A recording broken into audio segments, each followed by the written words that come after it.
Number 23, what is the value of negative 3 times the absolute value of negative 2x minus y when x equals negative 4 and y equals 5? So this is a problem with order of operations. So I'm going to copy down the problem. X minus y. And I'm going to plug in, they tell me that x is negative 4, so I'm going to plug a negative 4 in right there. And they tell me y is 5, so I'm going to plug a 5 in right there. So negative 3 times the absolute value of negative 2 times negative 4 minus 5 absolute value.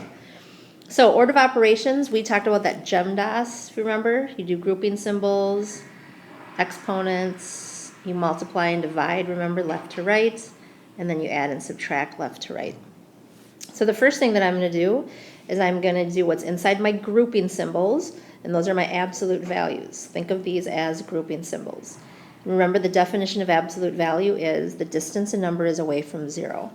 So what's inside my grouping symbols is I'm going to multiply before I subtract. Don't do this next. Don't take negative 4 minus 5, because multiplying comes before subtracting. So I'm going to multiply.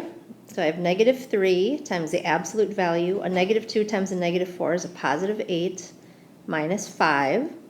I'm still going to do what's inside the grouping symbols. So next I'm going to take that 8 minus 5. So I have negative 3 times 8 minus 5, which is 3.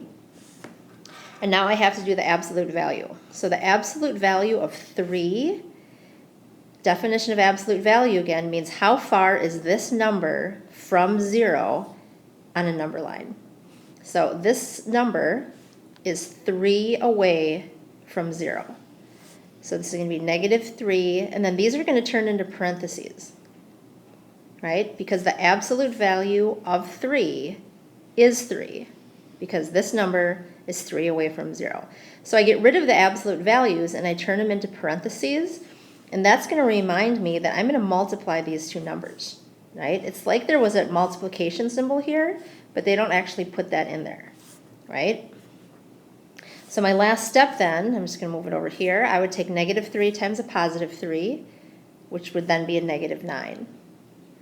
So if I look up at my choices, negative 9, the answer would be B. So a couple things to remember here. Order of operations, that GEMDAS, anything in grouping symbols, then you do any exponents.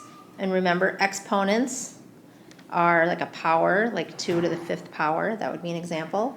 You multiply and divide from left to right. So remember, multiplying doesn't always come before dividing. You do any of these things left to right, and then you do any adding or subtracting left to right. So this is a problem on order of operations. It's also reviewing absolute values. Do you remember what these two straight line means? What those lines mean, remember, absolute value is the distance a number is from 0.